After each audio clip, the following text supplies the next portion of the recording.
Bom, galera, então aqui, ó, voltando, vamos falar sobre conto, né? Já passei aí como que vai ser a prova, né?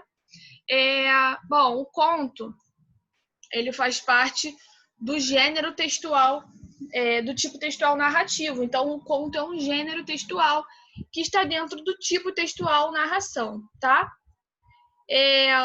Conto geralmente é uma narração breve, tá? Eu tenho contos longos, né, que são as novelas, e eu tenho contos curtos. Eu tenho narrativas longas, né? As narrativas longas são as novelas, que são bem extensas, né? Bem detalhadas. E eu tenho as narrativas curtas também, e uma delas é o conto, tá? Então, um conto é bem curto, bem objetivo, né? O romance também é uma narrativa bem longa, tá? Então, novela e romance são narrativas longas e o conto é uma narrativa curta. Então, ele ali tem o esquema dele normal, tá? Enredo, personagem, tempo e espaço. Então, padrão, tá? A estrutura do conto é fechada e objetiva. Por ser um gênero textual curto, ele precisa ser objetivo, né, para ele não fugir do assunto. Então, a estrutura do conto é fechada e objetiva, na medida em que esse tipo de texto é formado por apenas uma história e um conflito. Então, a trama toda, né, se passa em uma história e um conflito, porque ele é curto, né, e precisa ser abordado mesmo. A narração, ela precisa ser bem desenvolvida, tá, gente?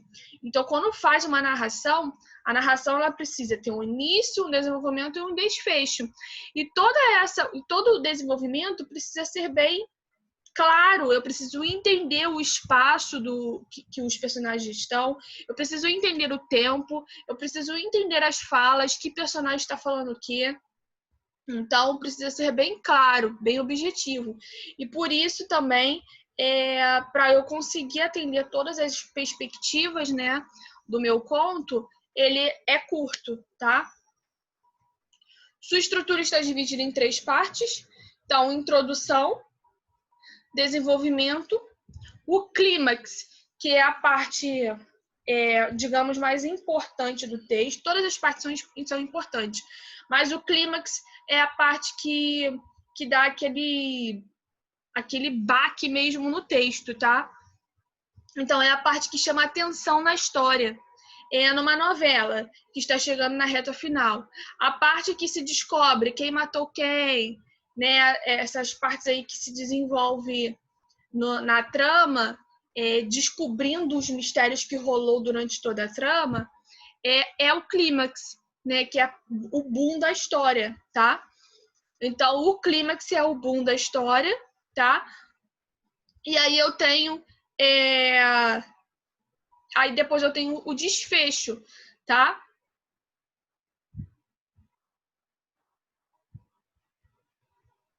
O desfecho é a parte final, é onde eu fecho mesmo a minha história, tá? Então, os contos, né? Eu tenho diversos tipos de contos, né? Contos realistas, populares, fantásticos, eróticos, de terror, de humor, infantil, psicológicos, de fadas.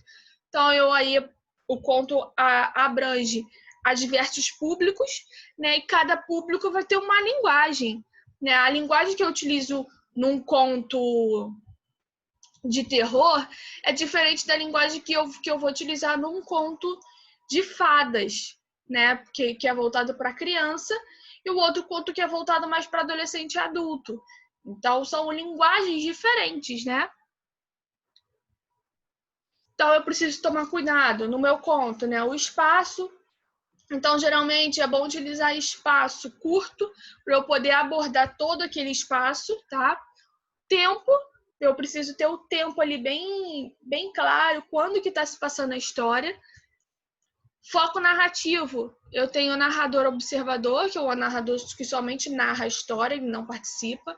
Eu tenho o narrador personagem, é o narrador que participa da história, então ele participa, ora narrando, ora participando ali da história, né? Ativamente. E eu tenho o narrador onisciente, que conhece a história e todos os personagens envolvidos nela.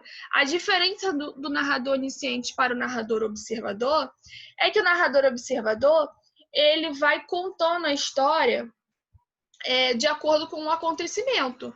Então, ele vai narrando ali. O onisciente, ele já pode começar o texto contando alguma coisa, algum fato forte, porque ele já conhece os personagens, ele já conhece a história. Então, não é um narrador que está ali progredindo a história, né? O narrador onisciente, ele já conhece tudo, então ele acaba soltando. Geralmente isso acontece quando o texto começa de trás para frente, quando o início começa no final e depois vai continuando a história para entender.